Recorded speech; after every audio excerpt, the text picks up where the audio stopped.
केला बेचने वाली चुड़ैल। एक बार की बात है, जादूपुर नाम के एक गांव में करतब दिखाती एक औरत एक रेड्डी के लिए गांव में आती है। आइए आइए मेहरबान कदरदान, खाइए रोहड़ा के ताजे ताजे केले। कभी खाए नहीं होंगे ऐसे केले, पीले पीले केले खाइए। ये कहकर रोहड़ा हाथों में 4 केले लिए उन्हें सर्कल में जोर जोर से हवा में उछालती हुई करतब दिखाती है, जिसे देखकर आसपास के सारे बच्चे अपने अपने मम्मी पापा से उस औरत के पास जाने की जिद करने लग जाते हैं। पापा, ऐसा तो सर्कस में बॉल से होता है ना, ये आंटी तो केले से कर रही है। चलिए ना पापा, देखते हैं। रोहड़ा एक पतली सी तार पर चलती हुई केलों से करतब दिखाती है। आते जाते सभी लोग बाहर रुककर उसके करतब देखते हैं और वाह वाही करते नहीं थकते।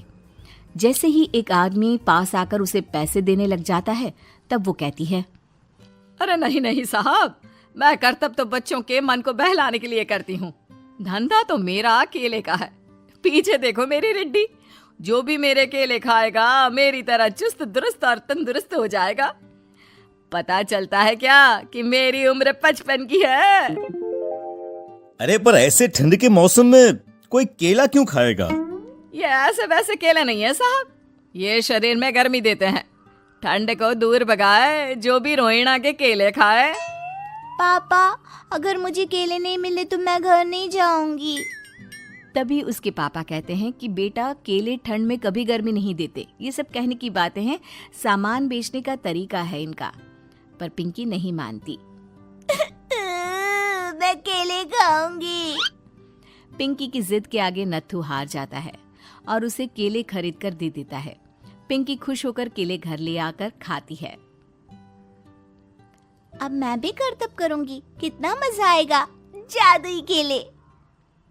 पिंकी पहला केला खत्म भी नहीं करती कि वो बेहोश हो जाती है। दूसरे केले से एक काला धुआं आता है और रोहड़ा चुड़ैल बनकर बाहर निकल आती है। मेरे भूतिया केले बच्चे न खाए, ऐसा हो ही नहीं सकता। जादूपुर वालों, कब तक बचोगे? आ गई हूं मैं रोहड़ा, जिसका कोई नहीं कर सकता सामना। रोहड़ा पिंकी को गोद में उठाकर काले धुएं में कहीं गायब हो जाती है। शाम के वक्त नत्थू घर लौटता है और पिंकी को घर में ना पाकर उसकी माँ से कहता है, माँ पिंकी कहाँ है? अरे बेटा, उसे तो तू सुबह करतब दिखाने ले गया था ना, फिर कहाँ वापस आए तुम दोनों? मुझे लगा तू उसे अपने साथ मंडी ले गया होगा। हे भगवान, मेरी बच्ची कहाँ गई? मैं उसे घर ही तो छोड़कर गया था माँ।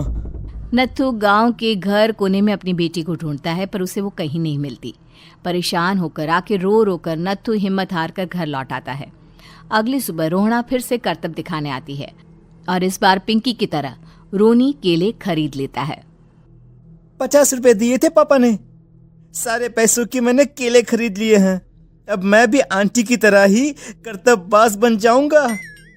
यही सोचते हुए रोनी केले खाता है और पहला अकेला केला आधा खत्म भी नहीं करता कि चुड़ैल उसके सामने आ जाती है। मेरे साथ चलने का समय आ गया है रोनी। ये तो बस शुरुआत है। अब इस गांव के सारे बच्चे धीरे धीरे मेरे कब्जे में होंगे, एक बच्चा भी नहीं बचेगा। ये कहकर रोनी को गोद में लेकर काले धुएं में अदृश्य हो जाती है। इसके बाद हर रोज गांव में से कोई ना कोई बच्चा गायब होता, पर ऐसा क्यों हो रहा है किसी को भी समझ में नहीं आ पा रहा था। रोज की तरह अपनी बेटी पिंकी की तलाश में नत्थू गांव के एक तालाब के पास बैठा रो रहा था। कहाँ गई मेरी पिंकी? शकुंतला के जाने के बाद एक वही तो मेरा सहारा थी।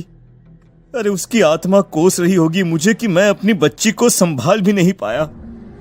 नत्थू ये कहता हुआ रो ही रहा था कि तभी तालाब में से उसे शकुंतला की आवाज सुनाई देती है।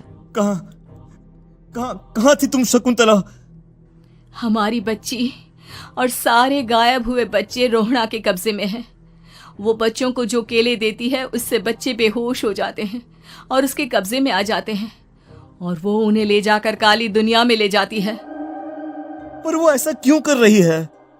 ये मैं नहीं जानती, पर उस दुनिया का रास्ता मैं आपको बता सकती हूँ।